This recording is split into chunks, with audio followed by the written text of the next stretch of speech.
Kalau menurut Pak Lo, uh, dengan kondisi seperti saat ini, kondisi balik lagi ya, ini ke kondisi transisi politik ini Pak, gitu. Berarti ini peluang atau sebenarnya resikonya malah lebih besar daripada peluang yang ada saat ini gitu? Atau mungkin nggak ada resikonya juga, Prim, peluangnya juga nggak ada karena semuanya lagi defensif gitu. Kalau menurut Pak Lo? Kalau menurut saya, kalau kita lihat 20 tahun ke belakang, maka situasinya sangat kondusif sekali. Yang ada adalah peluang. Jadi kalau kita lihat hampir semua bidang usaha itu bertumbuh. Jadi kalau kita lihat perbankan dalam 20 tahun terakhir terus bertumbuh, labanya juga semakin besar. Ya. Kalau kita lihat tadi seperti Pak Indra tadi sebutkan, usaha tambang juga bertumbuh, yang usaha tambang selama 20 tahun terakhir. Jadi sebetulnya di situasi yang kondusif seperti sekarang ini, peluangnya sangat besar dan resikonya sangat kecil sekali resikonya. Kalaupun ada resikonya itu karena investor itu salah masuk di bidang usaha yang memang jelek, masuk di bidang usaha yang jelek, jadi dia salah resikonya berinvestasi ya, di bidang-bidang usaha yang jelek. Tapi kalau kita lihat bidang-bidang usaha yang lain, semuanya dalam 20 tahun ke belakang sampai sekarang semuanya bertumbuh. Artinya hanya ada peluang, resikonya kecil sekali karena kesalahan dari investor salah memilih bidang usaha. Menarik ya, jadi kalau misalnya menurut seorang value investor ini sekarang sebenarnya apapun kondisinya kayaknya semuanya ini adalah peluang ya Pak ya.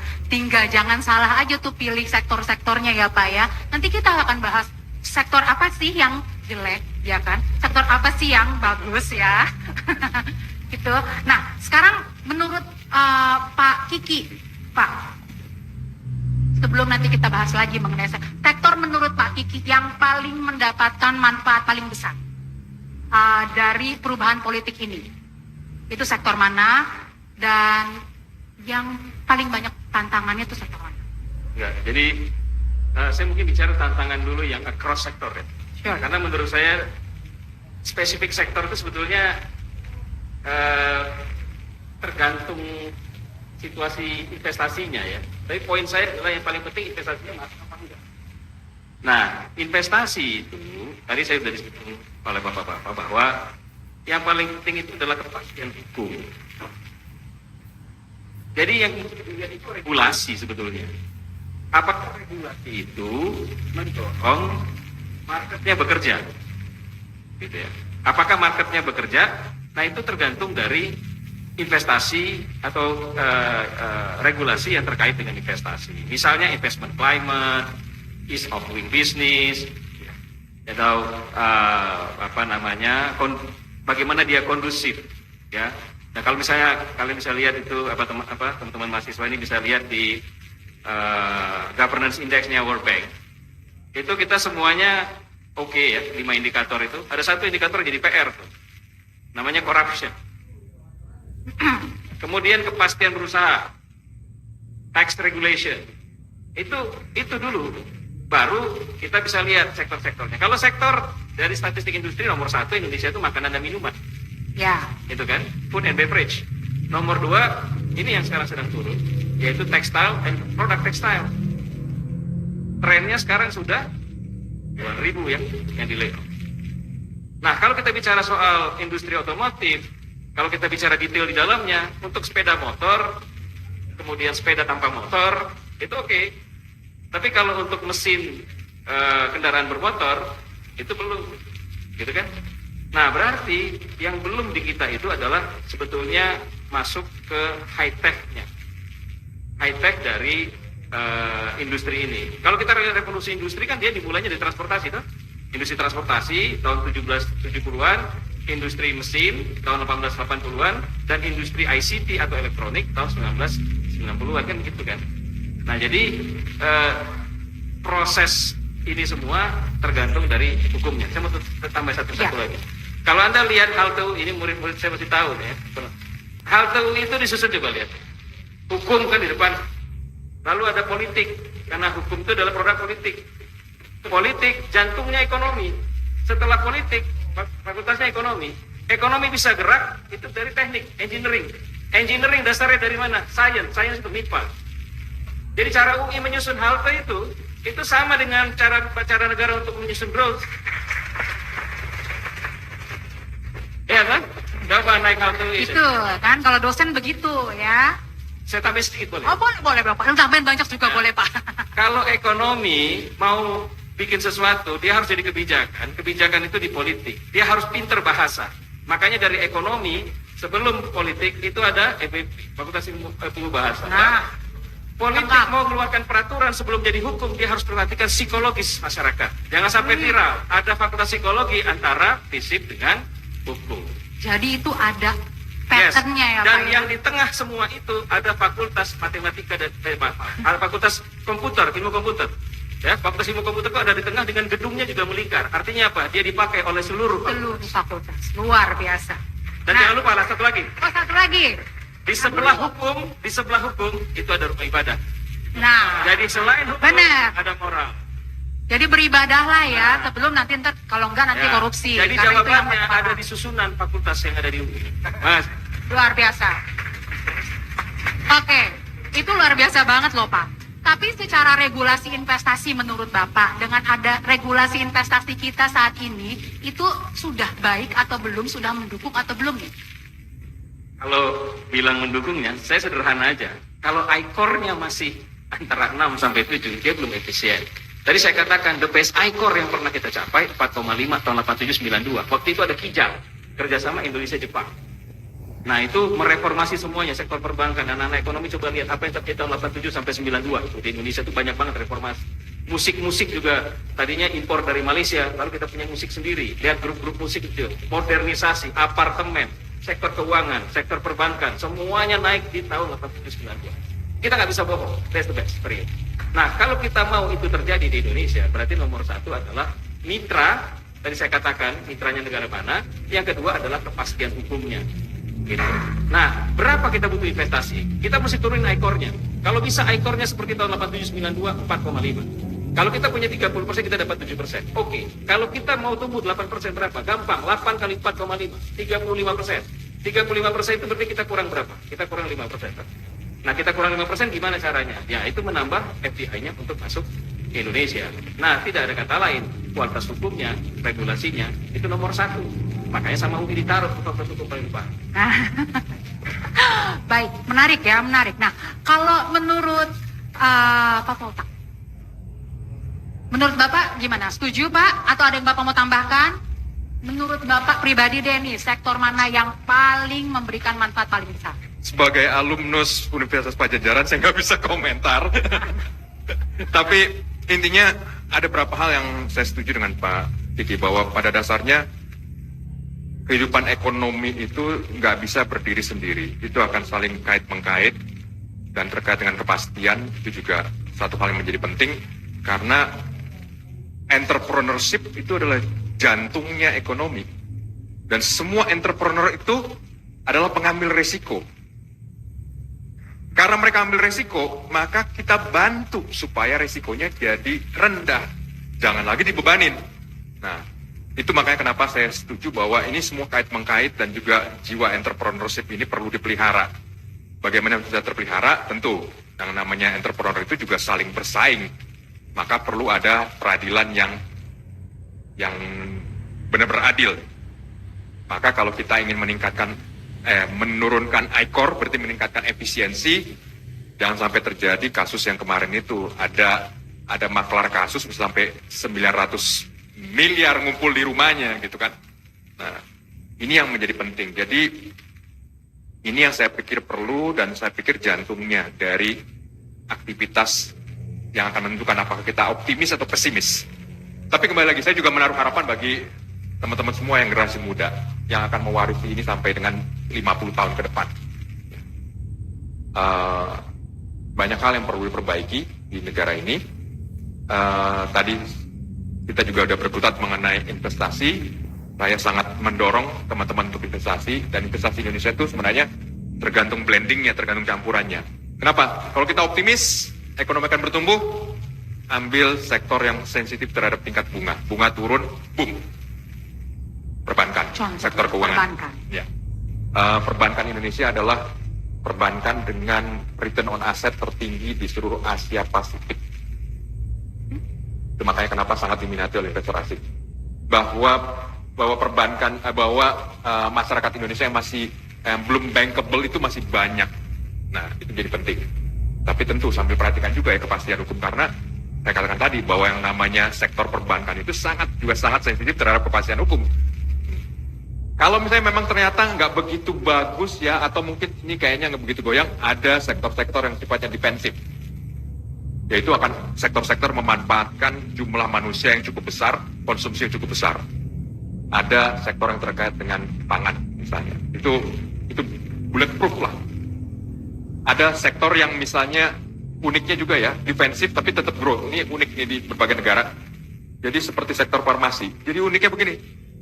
Kalau ekonomi susah, ya orang tuh akan cenderung berobat.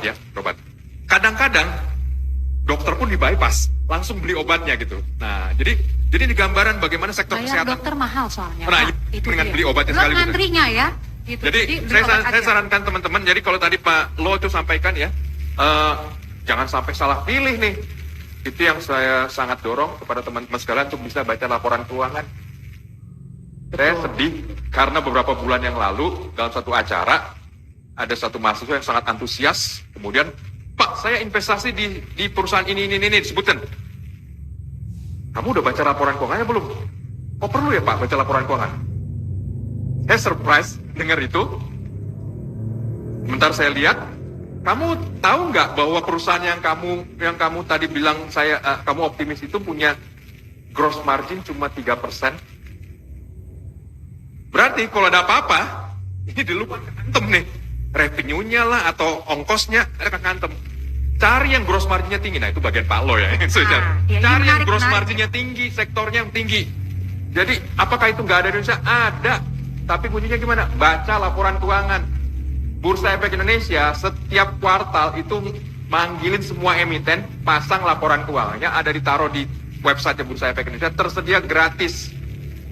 Kalau sampai nggak dibaca juga, saya udah nggak tahu lagi apa yang harusnya mereka baca. Tapi kira-kira itu. Oke, jadi jangan lupa teman-teman, kalau mau pilih-pilih itu laporan keuangannya harus dibaca ya. Nah, kalau menurut Pak Lo, ini benar Pak, perbankan. Tapi banyak loh, ada loh beberapa emiten perbankan yang bagus loh padahal, tapi itu masih undervalue nih. Kalau menurut Bapak gimana Pak?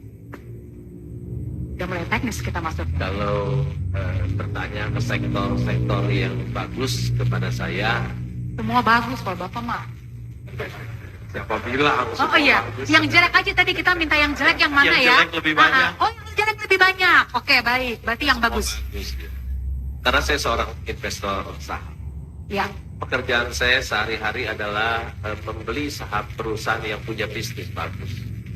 catat, bisnisnya harus bagus. Tentu kalau pertanyaan ini bagi saya sangat mudah karena pekerjaan saya sehari-hari adalah membeli saham perusahaan yang punya bisnis bagus. Bisnis yang bagus itu nomor satu dia perbankan, ya. Ada bank pemerintah yang labanya 60 triliun, ada bank swasta yang labanya 50 triliun. Bidang usaha apa yang bisa cuan segitu? Tuh.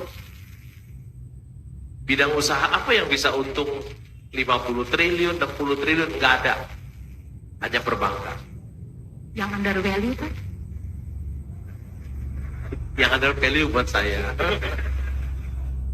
Yang depannya B, belakangnya I. Loh, semuanya begitu ya? Depannya B, belakangnya I, tengahnya BR? Enggak? Yang kedua, bidang usaha yang bagus adalah tambang. Oh. Ada tambang batu bara tahun lalu labanya 35 triliun. Bidang Wah. usaha apa yang bisa lebih untung dari kedua sektor ini? Ya. Jadi menurut saya dua sektor ini selain bagus, seperti tadi Bu Prima katakan, dia juga ada value. Banyak bank-bank yang asetnya 200 sampai 350 triliun masih price to book masih di bawah satu. Ya. Tambang-tambang batu bara juga yang labanya besar-besar masih diperdagangkan di price earning ratio 5 kali. Jadi dua sektor ini selain bagus juga valuasinya di bursa sangat murah gitu. Oke. Tapi ya Pak ya, yang biasanya kayak perbankan gitu ya Pak, itu kan lama ya naiknya ya.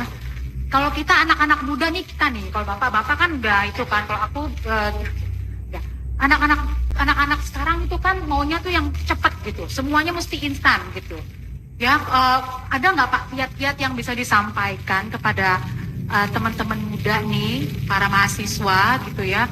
Sebenarnya kalau kita mau berinvestasi, terutama di pasar modal gitu ya Pak, itu yang mesti kita lihat gitu ya, itu yang selain bisnisnya bagus, itu apa Pak? Apakah secara psikologis kita juga mesti sabar atau gimana? Dan bisnisnya bagus, juga si pengendali, direksi dan komisaris juga kita harus lihat apakah mereka orang jujur atau bukan. Kalau mereka bukan orang jujur, jangan pernah beli. Oke. Harus perusahaan itu dikendalikan oleh orang yang jujur. Kalau tidak jujur, habislah uang kita. Yang kedua tentu labanya besar. Ketiga, dia harus bertumbuh. Yang keempat, dia harus valuasinya harus wajar, harganya wajar.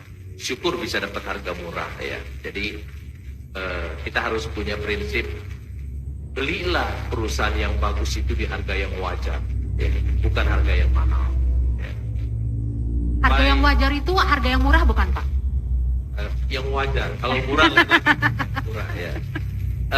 Kita untuk mendapatkan wonderful company sangat sulit di harga yang murah. Jadi kalau kita ingin beli wonderful company itu di harga yang wajar saja sudah syukur ya. Tapi bukan harga yang murah, bukan harga yang mahal. Tapi banyak orang-orang kaya, investor-investor itu masih suka beli perusahaan. Mereka bukan buy a wonderful company at a fair price, tapi mereka buy a fair company at a wonderful price. Jadi beli company yang biasa-biasa di harga yang murah. Terbalik, meskipun mereka udah jadi orang yang sangat kaya, pengusaha yang tetap, mereka belum bisa memilih perusahaan yang wonderful company. Baik. Oke. Sekarang sedikit mau bertanya kepada Pak Indra.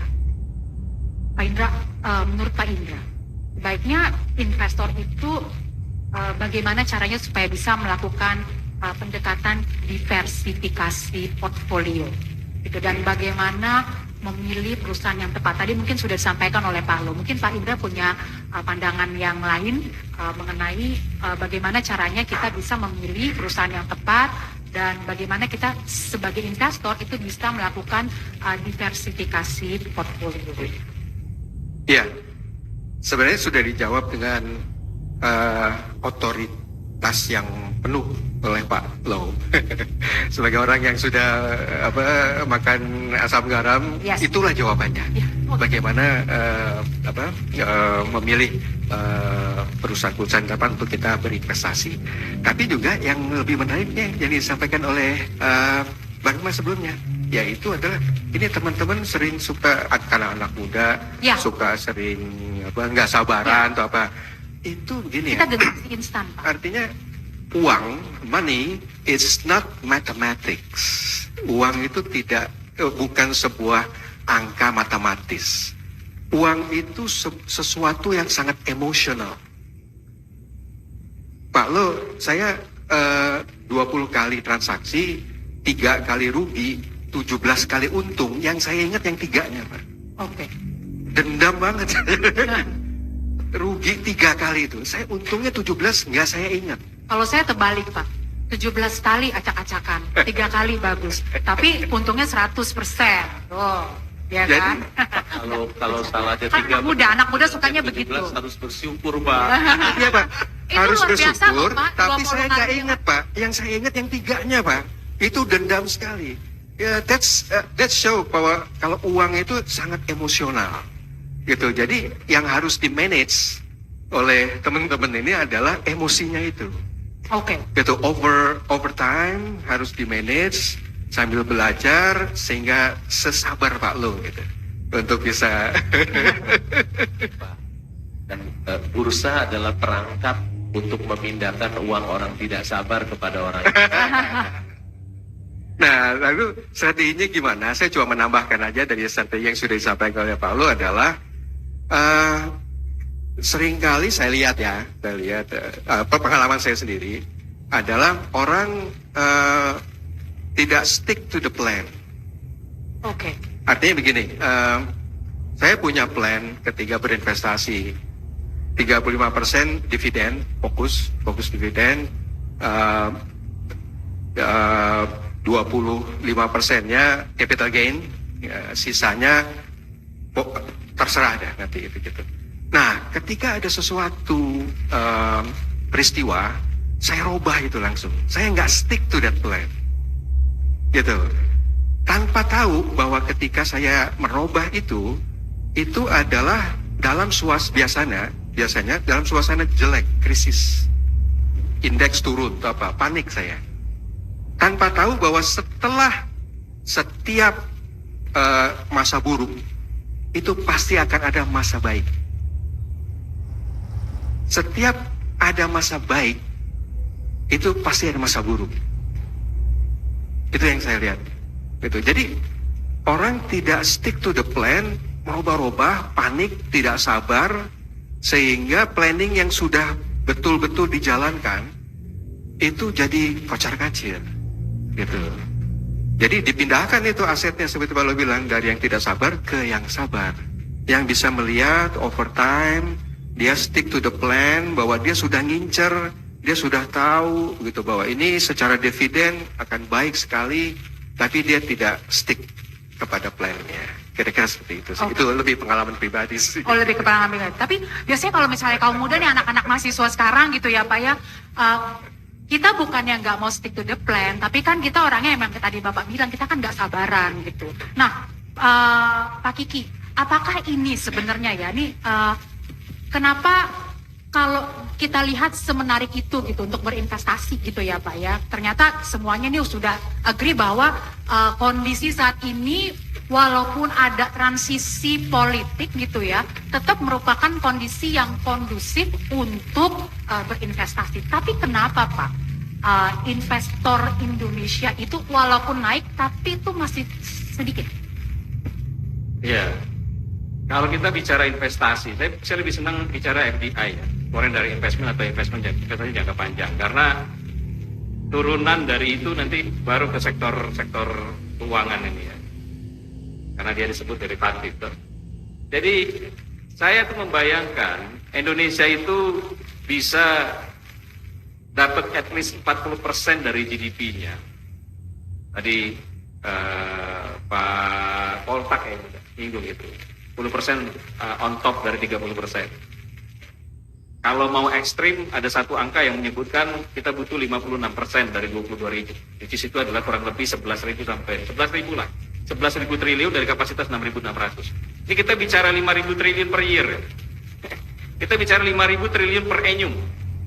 Nah, caranya untuk bisa sampai investasi seperti itu, Indonesia itu harus punya skill labor. Gimana kita bisa ngomong skill labor? Kalau Indonesia ini 60% masyarakatnya SMP ke bawah, unskilled. Anda yang ada di sini elit, Anda hanya bagian dari mungkin 10 sampai 12%, 13%. Nah, kalau Anda lihat partisipasi, tingkat partisipasi angkatan kerja, 98%, the highest participation rate of worker di Indonesia itu adalah yang tidak sekolah, 98%. Artinya, we have a problem with the skill. Sekarang gimana caranya kita meningkatkan skill? Karena kalau skill tidak meningkat, investasi apa yang mau masuk di Indonesia? Indonesia ini kuat, cuma dua. Ekspornya ekstraktif, natural resources based, kemudian non-tradable goods atau non-tradable services, which is perbankan. Tadi kan disebut, ya, atau yang jasa, sektor jasa, yang sektor jasa yang non inter country, ya, sama ekstraktif. Kalau Indonesia mau maju seperti Malaysia, seperti Thailand, terpaksa saya sebut nama-nama negara itu. Berarti kita harus meningkatkan skillnya. Kalau skillnya meningkat, investasinya pasti meningkat. Karena dia lihat, kalau unskilled labor yang dominan, ya investasi segini bisa masuk ke Indonesia. 6.600. Kalau kita mau 12.000, 11.000 triliun, kita harus meningkatkan SDM-nya.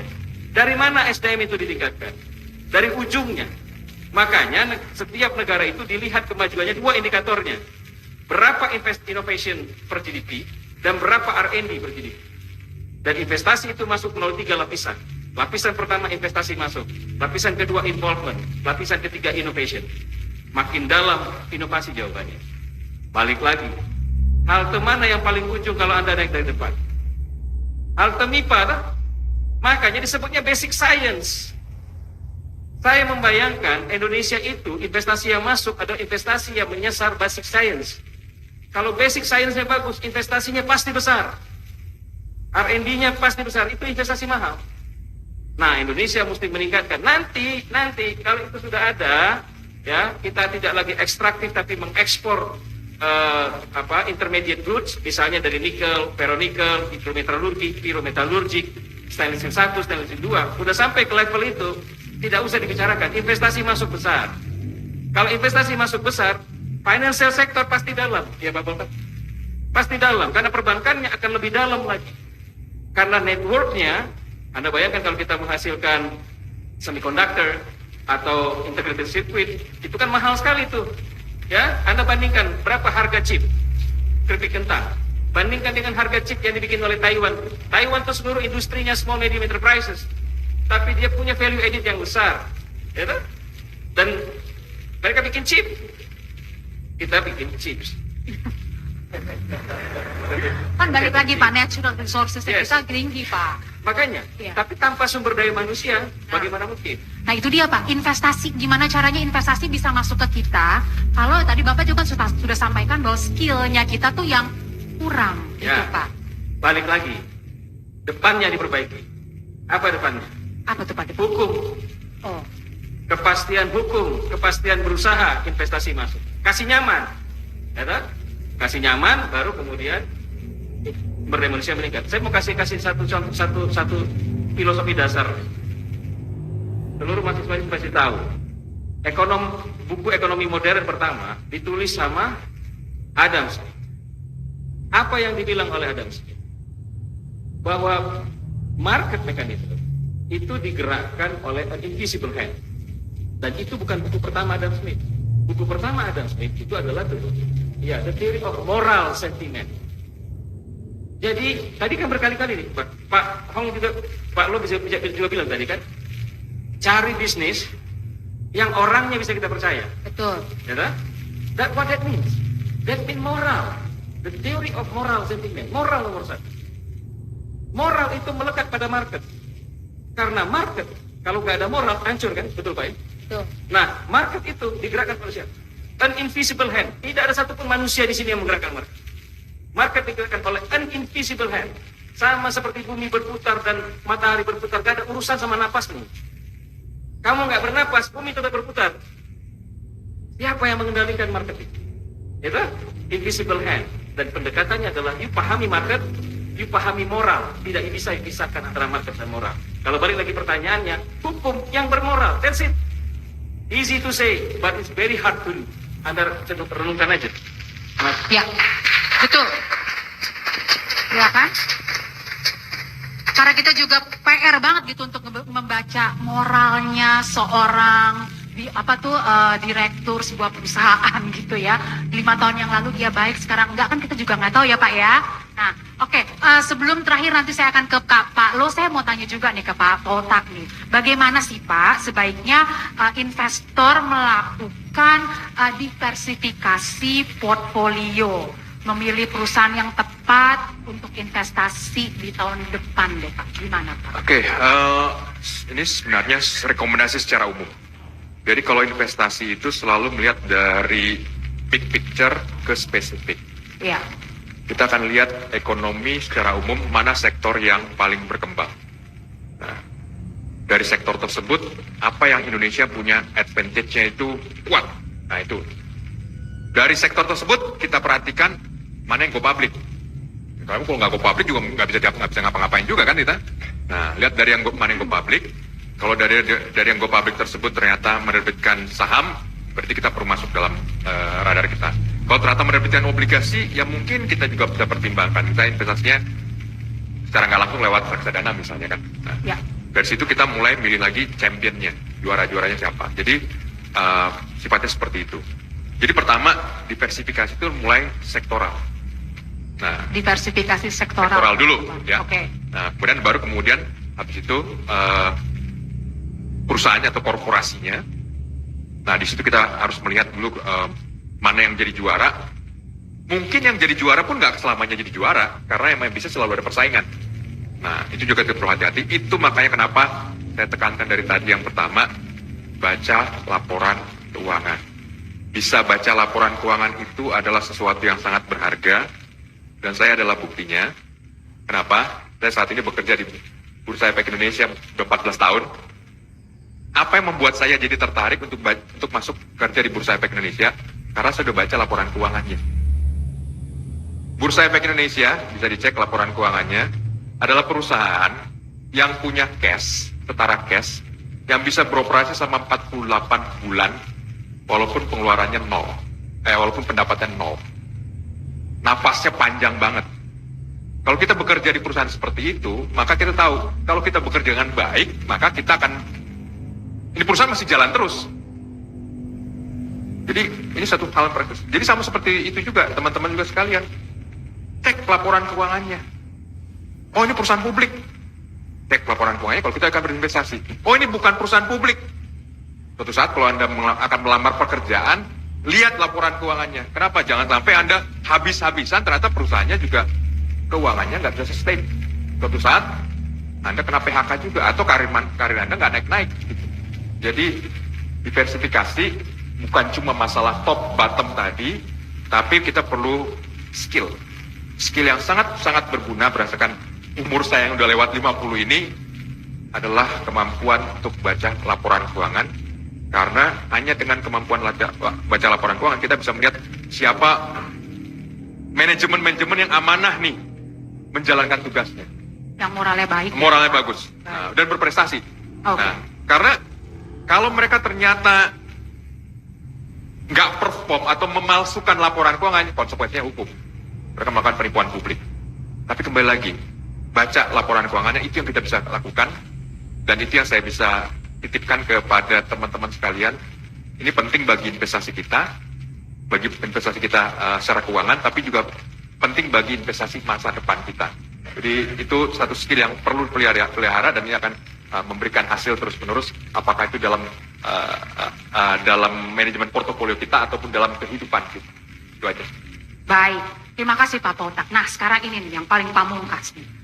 Pak Lo, diversifikasi portfolionya tuh mesti seperti apa sih Pak? Diversifikasi itu diajarkan oleh sekolah-sekolah bisnis. Diversifikasi itu pun disukai oleh pakar-pakar keuangan, mengajarkan diversifikasi. Artinya don't put all eggs in one basket. Artinya kalau kita punya uang 20% di saham, 20% di emas, 20% di properti, 20% di obligasi dan lain-lain. Sebetulnya diversifikasi itu adalah untuk melindungi ketidaktahuan kita, melindungi ketidaktahuan kita. Tetapi sangat tidak masuk akal bagi orang yang tahu apa yang dia lakukan untuk melakukan diversifikasi. Kalau dia menemukan saham Mercy yang dijual harga bajai, Mercy dijual di harga bajai di dunia nyata tidak ada, tapi itu adanya di Bursa Efek Indonesia, di bursa saham. Kalau dia menemukan Mercy harga bajai, masa dia hanya beli sedikit? Dia diversifikasi hanya beli sedikit saja? Ya. Tentu tidak. Nah, kita akan membeli sebanyak-banyaknya dari uang kita, melupakan diversifikasi. Kalau kita mendapatkan berlian yang dijual harga kerikil, masa kita hanya beli sedikit diversifikasi? Nggak mungkin kalau kita bisa uang kita semuanya dorong ke sana semua. Kita lupakan diversifikasi. Jadi diversifikasi itu untuk melindungi ketidaktahuan kita, tapi sangat tidak masuk akal bagi orang yang tahu apa yang dia lakukan. Begitu. Luar biasa ya. Dan untuk mengetahui bahwa si Mercy itu harganya lagi kayak harga bajai, Pak, berarti kita harus baca laporan keuangan, ya begitu, Pak? Membaca laporan keuangan adalah kunci keberhasilan dari seorang investor saham. Kita tepuk tangan lagi buat Pak Poltak yang bilang pokoknya kita harus baca tuh laporan keuangan. Ya, oke. Itu saya udah waktunya dari tadi udah bolak-balik ya. Oke, sekarang kita masuk ke sesi tanya jawab ya. Baik. Oke. Teman-teman sabar. Ya, kita akan buka 2 sesi. Sesi pertama akan ada 4 pertanyaan. 1 dari hadirin. Ya. Oke, I see you. Oke. Lalu ada juga yang dari Slido ya. Oke, kita mau buka dulu. Panitia, mungkin bisa dibantu untuk mic-nya atau bisa langsung teriak aja. Oke, 2 ya. Oke, 2. Nanti 2-nya lagi dari Slido, bukan begitu? Bukan. Oh iya, oke. Oke. 16 menit, teman-teman. Pertanyaannya juga tolong nanti langsung diberikan kepada Bapak siapa. Ya. Sebutkan nama ya. Dan fakultasnya. Cek tes. Oke, baik. Perkenalkan saya Kowi dari Bogor. Mas Kowi. Iya betul. Saya mau bertanya ke Pak Poltak ini terkait laporan keuangan. Kebetulan itu saya kuliah jurusannya akuntansi, begitu Pak. Perlukah kita berinvestasi di perusahaan yang income operasionalnya itu lebih sedikit daripada other comprehensive income? Itu ada. Jadi ada satu perusahaan, dia itu operasionalnya itu lebih sedikit, katakanlah di XX1 gitu ya, tapi ternyata labanya itu lebih banyak di makanan, Pak. Nah itu perlu nggak kita berinvestasi di perusahaan yang laba operasional itu lebih sedikit daripada yang other comprehensive income? Terima kasih. Ya. Langsung jawab atau kita tanya, kita sebutkan lagi ya? Itu dulu ya Pak ya. Baik, selamat sore Bapak yang ada di depan. Perkenalkan, nama saya Muhammad Albar dari Akuntansi UI 2024. Dan saya kebetulan punya interest dari SMP terhadap pasar modal. Mungkin pertanyaan yang pertama bakalan untuk Pak Lokekong. Kan bedanya secara general ya, yang paling awal aja dulu. Perbedaan dari seorang investor sama seorang trader, perbedaan dari cara berpikir dulu. Seorang investor, dia beli saham, dia melihat saham sebagai sebuah bisnis. Seorang trader, beli saham hanya sebagai apa? Saham aja gitu. Dan saya tuh tertarik mempelajari yang namanya bisnis. Dan kalau lihat dari Bapak yang tadi menyarankan untuk membaca laporan keuangan, dalam laporan keuangan itu kan kebetulan saya lihat di bursa ini keterbukaan informasi memang sekarang lagi keluar kan Q3. Nah, tapi kan kalau dari laporan keuangan itu datanya sudah tersedia. Dalam artian kayak analis mereka bikin yang ini company-nya earning-nya itu miss, atau yang ini dia melebihi ekspektasi dari konsensus. Itu nanti harganya langsung naik ke atas. Tapi yang saya itu lebih tertariknya the story behind the number. Kayak mengapa numbernya bisa kayak gitu? Karena saya memiliki keyakinan bahwa semisal ada perusahaan yang dari tahun ke tahun, anggap kita tarik 5 tahun ke belakang, earningnya bertumbuh mungkin at CAGR berapa, mungkin like 40% or maybe 50%. Itu kan nggak ada garansi bahwa earning yang dia punya bakalan tumbuh di 5 tahun berikutnya. Tapi sebagai investor tuh saya lebih tertariknya, kalau earningnya sekarang kayak begini, kira-kira tuh kedepannya bakalan kayak gimana. Itulah yang perusahaan yang bagus itu ya Pak ya, yang earningnya bisa compounding again and again and again.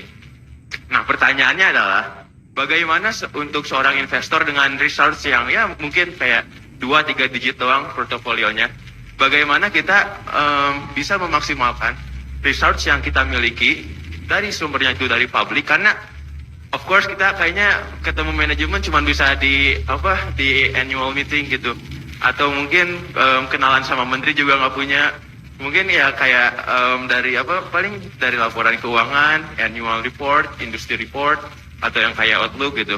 Bagaimana menurut Bapak cara memaksimalkan research yang ada untuk mempelajari company tersebut lebih dalam. Jadi kayak kita benar-benar punya edge di industri tersebut, kita benar-benar kenal sama sama perusahaan yang kita miliki, benar-benar kenal sama mungkin bukan kenal tapi familiar dengan manajemennya gitu Pak, yang mana kita tidak kenal secara in person.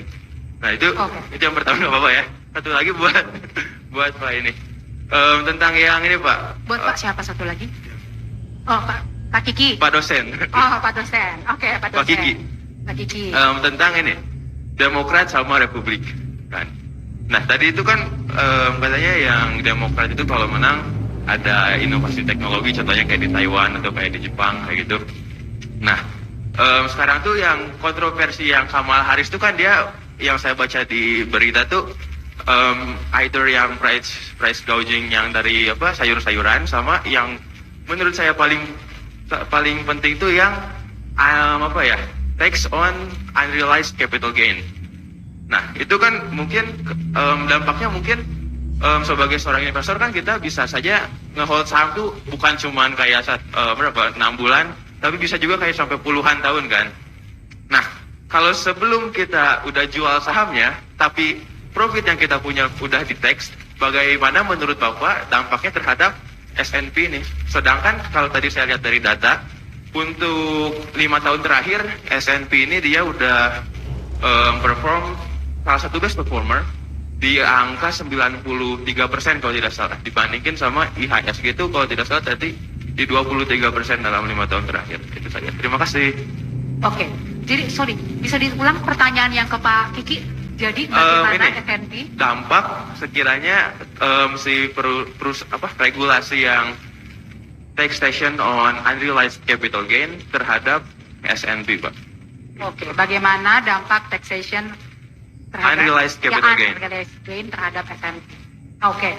Nah, sebelum itu berarti sebelum saya masuk ke slide dulu, lebih baik saya kasih dulu ya kepada panelis untuk bisa menjawab. Oke, Pak Poltak, mungkin dari penanya pertama. Ya, saya coba jawab ya. Jadi bentuk perusahaannya macam-macam, dan kemudian tadi disebutkan ada yang laba operasional lebih kecil, kemudian ada auxiliaries ya, income auxiliary. Ini biasanya muncul di perusahaan yang bersifat holding.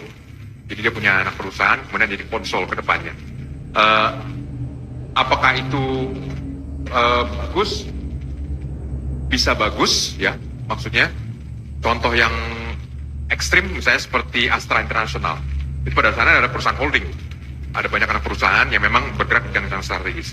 Tapi juga ada holding yang ternyata anak-anak perusahaannya berantakan juga.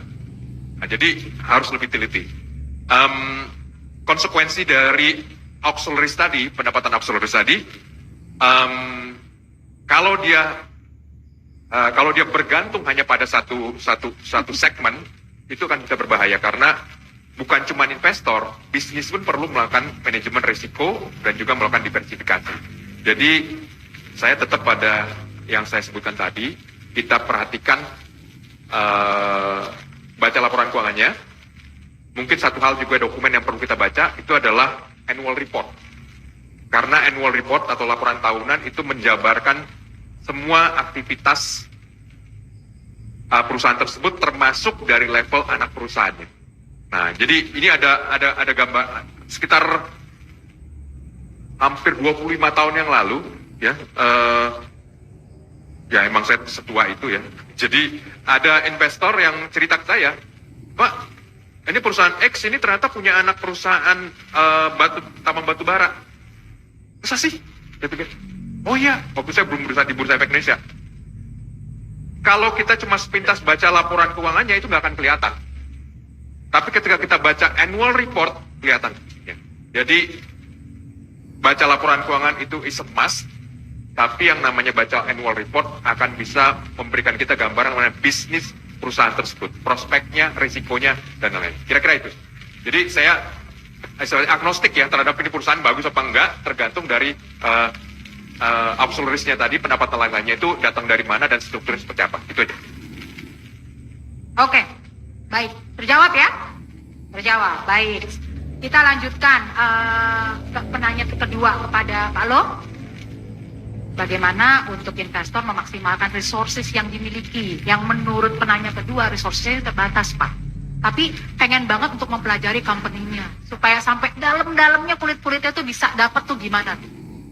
Nomor 1, baca annual report.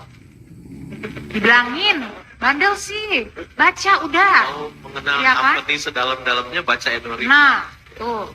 Jadi kita tahu siapa direksinya, komisarisnya siapa, pemegang saham pengendalinya siapa. Pak, mohon maaf nih Pak.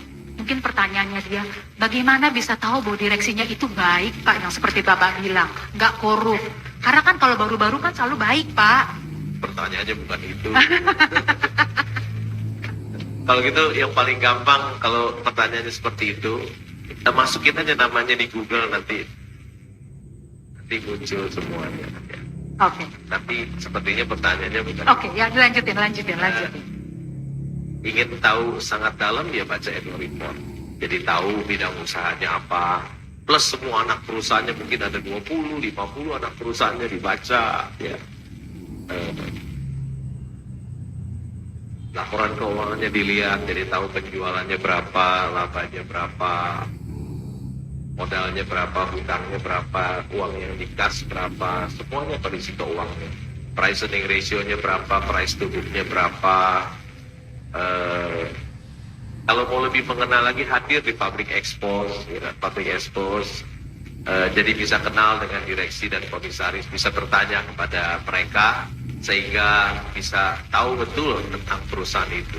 Bisa dapat makan siang juga Pak biasa. Kalau RUPS bisa ikutan, bisa dapat makan siang juga sebenarnya. Jadi baik bagi perbaikan gizi teman-teman yang Tapi mahasiswa. kalau misalnya dia mau ikut terus, berarti mesti punya dong ya?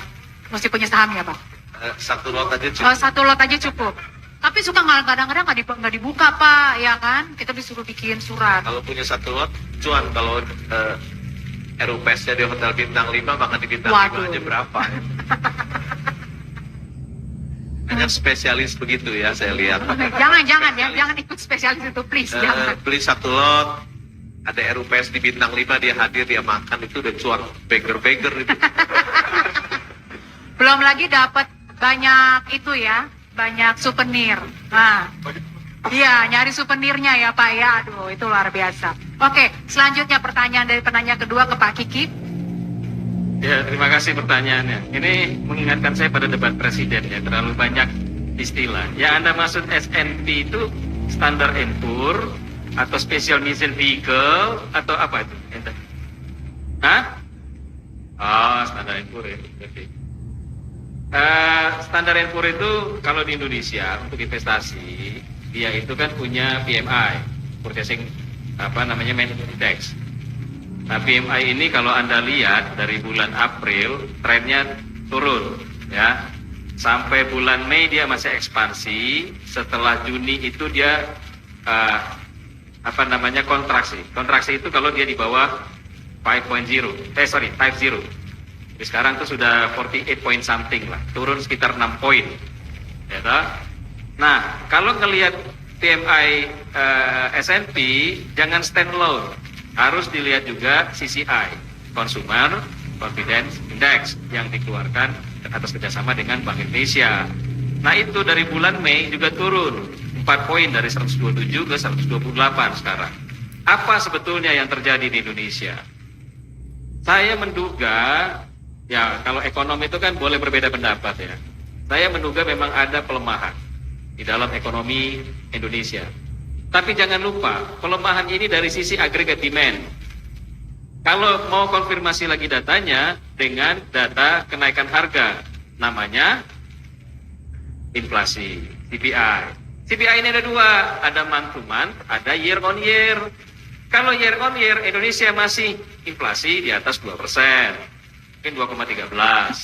Tapi month to month, kalau Anda lihat data trennya, dia sedang turun. Jadi Indonesia itu mengalami deflasi. Ada jarang Indonesia deflasi. Jadi kalau dikatakan bahwa ekonomi Indonesia sedang melemah, ada benarnya. Tapi for short run, month to month.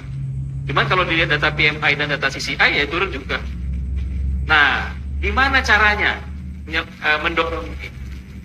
Ini kan momennya momen politik ya. Momen politik itu berarti ada energi baru. Tapi pertanyaannya adalah bagaimana mengarahkan energi investasi ini untuk meningkatkan aktivitas ekonomi yang meningkatkan lapangan kerja. Itu poinnya. Lapangan kerja intinya. Ya tak?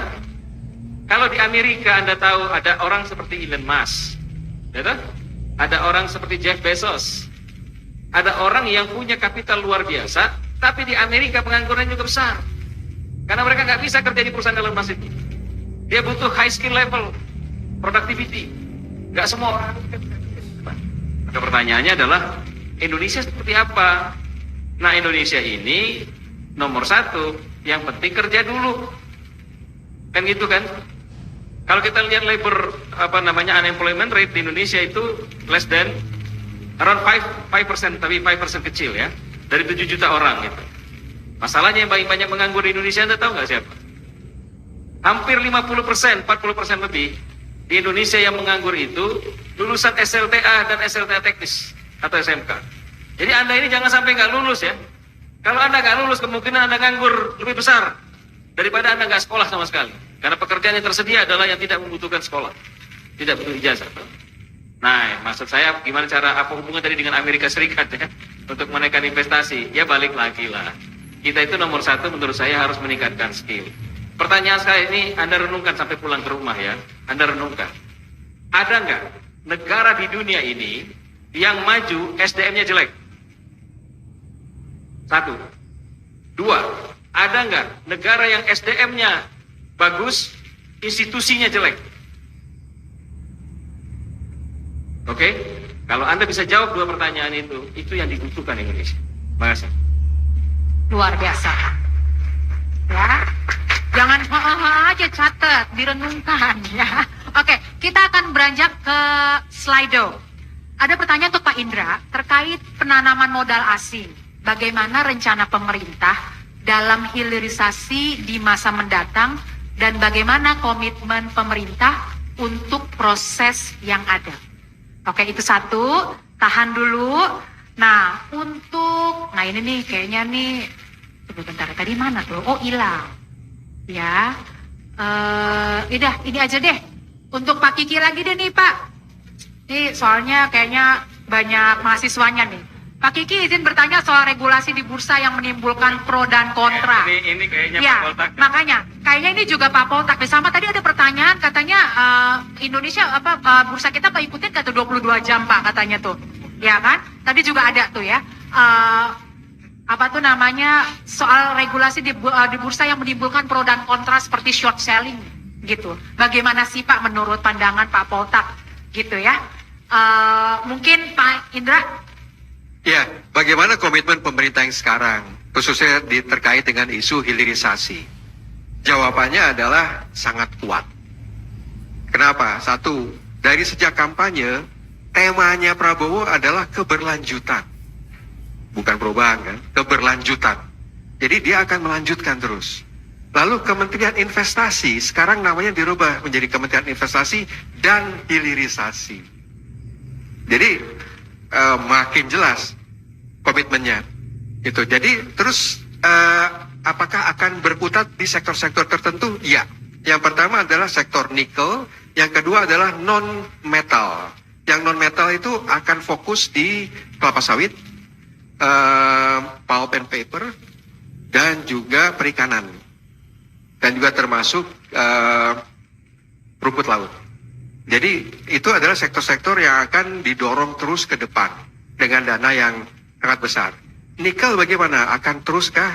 Begini, kita punya nikel hampir setengah dari kebutuhan dunia. Tapi untuk baterainya kita cuma 0,4%. Ironis ya. Kita punya bahan bakunya segitu, hampir setengah dari dunia. Tapi porsi kita dalam baterai itu 0,4% saja di dunia. Apa yang harus dilakukan? Dan ini nampaknya akan dilakukan adalah pertama, honest reassessment. Kita benar-benar secara jujur melihat petanya kayak apa sih kita ini. Mau nikel terus atau sebentar lagi ada LFP. Atau di celah-celah yang mana yang bisa menguntungkan. Akan kita cari celah-celah yang menguntungkan, yang kita bikin ada yang beli. Jadi yang tadi seperti Pak Kiki kalau nggak salah bilang ada prekursor, terus begitu ada stainless steel 1, stainless steel 2, gitu. Terus ada produk-produk lain yang berbasis nikel, itu harus di-assess itu. Mana yang akan menguntungkan, dikembangkan, dan yang penting ada yang beli. Gitu. Jadi itu pemodal asing juga akan terus mengincar saat ini, dan komitmennya pemerintahan saat ini untuk kedepannya sangat kuat. Baik, ini kayaknya pertanyaannya banyak sekali ya. Tapi karena waktu kita juga yang sudah tipis banget, udah 2 menit 47. Oke Pak Poltek, terakhir Pak. Ya. Gongnya nih Pak ya, ini banyak banget soal yang Pak yang nanya. Ya, oke, pertanyaan tadi ada nanya mengenai short selling. Jadi kalau teman-teman baca mengenai prinsip dasar manajemen portofolio, valuasi dan lainnya, mungkin juga bisa baca mengenai mikrostruktur pasar. Ada suatu bagian yang sangat penting bahwa pasar terselenggara itu adalah sebagai bentuk price discovery. Price discovery.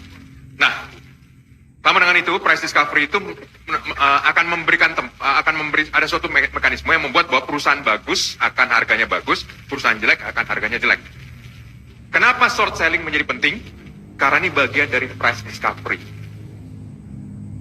Ini menjadi penting.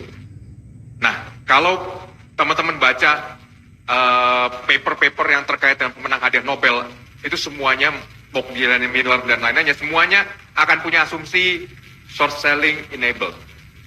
Asumsi, ya. Nah, itu sebabnya kenapa pasar yang wajar akan membuka price discovery, mekanisme price discovery seluas-luasnya, termasuk dalamnya short selling.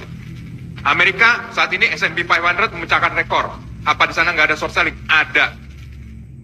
Jepang juga setelah 20 tahun pasarnya naik juga. Apakah di sana ada short selling? Ada. Nah, jadi ini adalah suatu hal yang wajar mengenai short selling. Ini yang kita berlakukan supaya price discovery menjadi lebih baik. Oke, tadi ada pertanyaan juga. Ini sebentar lagi New York Stock Exchange buka 22 jam. Betul, bukanya 22 jam. Tapi apakah likuiditasnya merata atau enggak? Enggak. Kenapa? Karena misalnya contoh ya, pasar Amerika itu, kebetulan saya mengamati pasar Amerika, itu kalau misalnya berdasarkan pasarnya Indonesia, itu tutup sekitar jam 3 pagi. Saya nggak direkomendasikan buat orang 3 pagi waktu Jakarta, waktu Indonesia. Nah itu karena Amerika lebar banget, maka pasarnya masih buka sampai jam 7 pagi untuk orang yang masih mau transaksi. Kenapa? Karena dari pantai timur Amerika sampai ke pantai barat sampai dengan Hawaii itu ada zona waktu. Nah, biasanya mendekati jam 7 paginya waktu Indonesia, itu juga nilai transaksi sudah mulai turun. Karena memang itu bukan pasar yang utama. Jadi, saya berpendapat bahwa kalau misalnya kemudian dibuka sampai 22 jam, volumenya juga nggak banyak-banyak amat dibandingkan sekarang. Ada beberapa provider perdagangan, yaitu diantaranya Robinhood, malah bukanya 24 jam. Bursanya buka 22, perencanaan buka 22 jam, ini ada yang 24 jam. Apakah terlalu baik? Enggak juga. Pas kemarin-kemarin itu bulan Agustus terjadi shock unwinding dari yen credit trade, yang harga duluan hancur adalah harga yang muncul di Robinhood. Karena apa? Likuiditasnya rendah sekali. Jadi kembali lagi, Apakah Bursa Efek Indonesia perlu buka hampir 22 jam? Lah kita juga zona waktu cuma 3. Investor juga lokal. Yang ngapain gitu loh. Jadi Investor juga butuh tidur, Pak. ya, ini Nah, tuh- itu dia. Ya, jadi kira-kira itu. Jadi 2 pertanyaan sekali Ya. saya jawab karena ini terkait dengan Bursa Efek Indonesia. Oke, baik. Rekan-rekan mahasiswa, ya ampun, ini yang tadinya 67 menit jadi 2 jam ya. Karena antusiasmenya juga luar biasa, panelisnya juga luar biasa. Tapi kita sudah berada di penghujung diskusi panel kita pada sore menjelang malam hari ini. Nah, sebelum kita tutup mungkin ada closing statement sedikit ya Pak. Kalau closing statement please sedikit aja. Oke, mungkin dimulai dari Pak Poltak, 30 detik dimulai dari sekarang. Oke, sebelum berinvestasi dengan uang Anda, berinvestasilah dengan pemahaman Anda. Jadi pesan pertama adalah belajar baca laporan keuangan. Kalau Anda ingin tahu bagaimana caranya menjalankan perusahaan yang baik, suatu saat mungkin Anda bukan cuma jadi investor, tapi Anda juga jadi pelaku bisnis.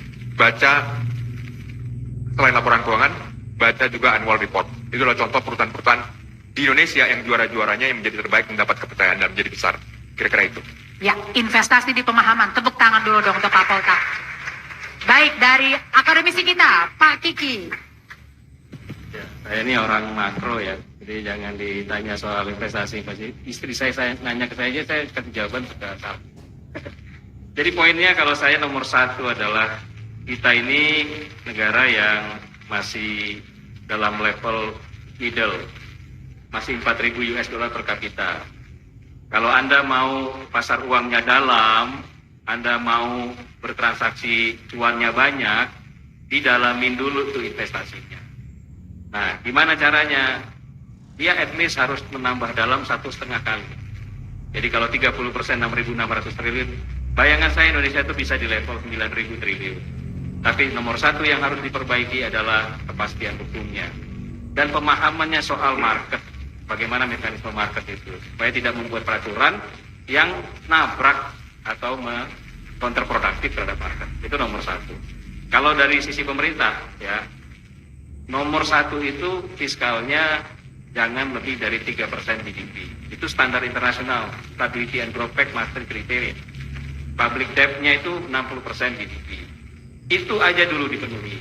Lalu kemudian yang kedua, bagaimana kita meningkatkan involvement di dalam investment. Kita bukan cuma menerima investasi, tapi terlibat dalam investasi. Hilirisasi, kita menerima investasi dari nikel. Tapi bagaimana engineer metalurgi, engineer gas petrokimia, itu terlibat dalam proses itu. Sehingga itu akan meningkatkan pendapatan Indonesia, skill Indonesia, dan seterusnya, dan seterusnya. Saya tutup dengan begini. Saya membayangkan Indonesia suatu saat, paling banyak masuk itu adalah fakultas basic science. Ya, MIPA. Sekarang ini yang banyak fakultas ekonomi. Karena administratif, manajemen, accounting. Kita itu kalau mau maju harus dari hulunya, R&D dan inovasi. Saya tidak menyalahkan atau tidak membuat siapa-siapa kenapa tidak pilih MIPA. Saya bisa membayangkan karena kita mau ke kuliah itu karena mau kerja toh. Nah, berarti kita dari kebijakannya, pemerintah. Kan ini pemerintah baru kan? Nah, pemerintah baru ini bagaimana mendorong untuk inovasi dan R&D. Terusnya lah, itu pemerintah mesti pikirkan. Itu aja, terima kasih. Ya, tepuk tangan dulu untuk Pak Kiki.